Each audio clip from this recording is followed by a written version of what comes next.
মোহাম্মদ তাজউদ্দিন খান, মাননীয় সদস্য, মেহেরপুর 1। আপনার সময় 5 মিনিট। আউযুবিল্লাহি মিনাশ শাইতানির রাজিম। বিসমিল্লাহির রহমানির রহিম। মাননীয় স্পিকার, আপনাকে ধন্যবাদ জানাই মেহেরপুর 1 আসন, মেহেরপুর সদর এবং মুজিবনগরের জনগণকে, যারা আমাকে নির্বাচিত করে এ জায়গায় পৌঁছায় দিয়েছেন।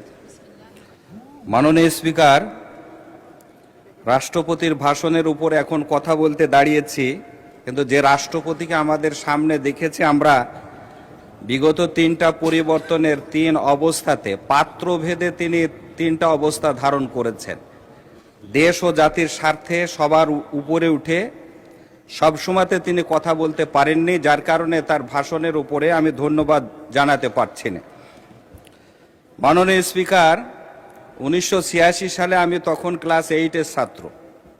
এরশাদ সাহেব তখন ক্ষমতা পরিচালনা করছিলেন। বিরোধী দলের ঘরের ভিতরে হয়তো একটা সিদ্ধান্ত ছিল যে তার অধীনে নির্বাচনে যাব না, কিন্তু না যাওয়ার কারণে আজকে 40 বছর পর পর্যন্ত আমরা তাদেরকে বিশ্বাসঘাতক বলে উল্লেখ করছি। বিগত নির্বাচনে 1টি মাস যাবৎ সরকারি দল আজকের এবং বিরোধী দল সকলে মিলে আমরা মাঠে ক্যাম্পেইন করলাম যে গণভোটের মাধ্যমে আমরা এদেশের পরিবর্তন আনব, এদেশের বিচার বিভাগে এদেশের স্বাধীনতা সার্বভৌমত্বকে প্রতিষ্ঠিত করার জন্য সব ক্ষেত্রে আমরা পরিবর্তন নিয়ে আসব। আজকে যদি আমরা সেই গণভোটের 70% ভোট পাওয়ার পরেও তার থেকে পিছিয়ে থাকি, 1000 বছর যাবৎ এ জাতি আমাদেরকে বিশ্বাসঘাতক হিসাবে উল্লেখ করবে, যাদের দ্বারা এটা বাস্তবায়িত না হবে। সম্মানিত উপস্থিতি, এখানে বলা হলো যে আমরা ভিতরে একরকম কথা বলছি, বাইরে একরকম কথা বলছি।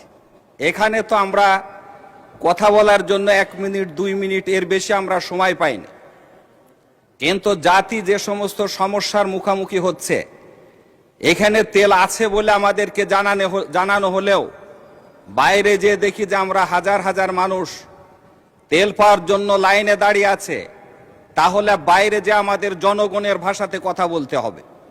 এখানে গ্যাসের সংকট নেই, আমরা দেখছি গ্যাসের দাম বাড়ানো হয়েছে এবং ফ্যামিলিগুলার থেকে জানানো হচ্ছে যে দিনের পর দিন সে জায়গাতে চুলা জ্বলছে না। তাহলে জনগণের ভাষাতে আমাদের বাইরে যে কথা বলতে হবে। 10 থেকে 12 ঘন্টা পর্যন্ত বিদ্যুতের লোডশেডিং চলছে। এই প্রচণ্ড গরমের ভিতরে যারা ঘরের ভিতরে ঘুমাতে পারছে না, বাইরে এসে মশার কামড় খাচ্ছে, তাদের ভাষায় আমাদেরকে কথা বলতে হবে। বিধায় সব কিছু যে আমাদের সরকারি দলের ফেভারে যাবে এমনটা নয়। জনগণের কথা আমরা এই সংসদে বলতে এসেছি, জনগণের কথা আমরা বলবো এই জায়গাতে ইনশাল্লাহ। সম্মানিত উপস্থিতি, আমি এমন একটা এলাকা থেকে নির্বাচিত হয়েছি, আলহামদুলিল্লাহ প্রত্যেকটা সংসদ সদস্য এ জায়গাতে উপস্থাপন করেছে, প্রায় দেখি আর কি যে নদী ভাঙন এলাকা হিসাবে উপস্থাপন করেছে। আলহামদুলিল্লাহ আমাদের নদী ভাঙন নেই, কিন্তু যে 2-3টা নদী আছে, এ 2-3টা নদী বর্ষাকালেও স্রোত প্রবাহিত হয় না। ভৈরব নদী মেহেরপুর থেকে আমাদের মাথাভাঙা নদীতে সংযুক্ত হয়েছে প্রায় 56 কিলোমিটার। 18-19 অর্থ বছরে এই নদী খনন করা হয়েছে, কিন্তু সুইচ গেট না থাকার কারণে এই নদীতে পানি থাকে না, বর্ষাকালে প্রবাহিত হয় না এবং কচুরিপানাতে ভরে থাকে। যদি সুইচ গেট হয় 2 থেকে 3 মিটার পানির উচ্চতা বেড়ে যাবে এবং আমাদের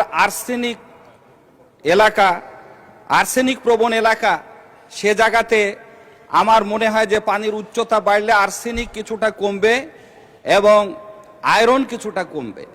মাননীয় পানি সম্পদ মন্ত্রী দৃষ্টি আকর্ষণ করছে, আগেও করেছি পার্সোনালি, যে দ্রুতই আমরা যদি সুইচ গেটগুলা তৈরি করতে পারি এবং যে আর নদী 2টা আছে সেগুলা খনন করতে পারি, তাহলে মেহেরপুরের কৃষিক্ষেত্রে বিপ্লব আসবে এবং যে প্রচণ্ড তাপদাহ সেটা কমে যে মানুষ একটি স্বস্তি পাবে ইনশাল্লাহ। সম্মানিত উপস্থিতি, আমাদের ওখানে একটা জেনারেল হাসপাতাল আছে। মাননীয় স্পিকার, আমাদের ওখানে একটা জেনারেল হাসপাতাল আছে। হাসপাতালে আজকে রুগী হয়ে গেছে। তবে মাননীয় স্পিকার, আমি কোন সূত্রে একটু সময় চাবো, তবে মুজিবনগর স্বাধীনতার সূতিকাগার সেই সূত্রে একটু সময় বাড়িয়ে দেবেন আশা করছি।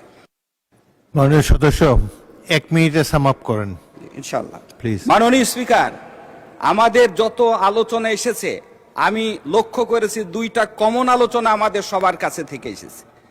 সেটা হচ্ছে স্বাস্থ্য সেবার দুরবস্থা, আর 2 নম্বর হচ্ছে কি যে এই নতুন প্রজন্ম মাদকাসক্ত হচ্ছে।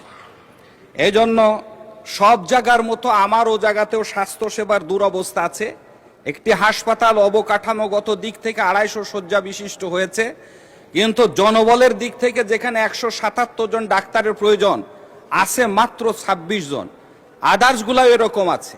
মুজিবনগর একটা স্বাস্থ্য কমপ্লেক্স আছে, অ্যানালগ যুগের একটা মেশিন আছে, এক্সরে মেশিন আছে, যার ফিল্ম এখন পাওয়া যায় না এবং অপারেটরও নেই। এই জন্য সম্মানিত উপস্থিতি, সম্মানিত মাননীয় স্পিকার, স্বাস্থ্যমন্ত্রীর দৃষ্টি আকর্ষণ করছে এদিকে একটু দৃষ্টি দেওয়ার জন্য। ধন্যবাদ মাননীয় সদস্য।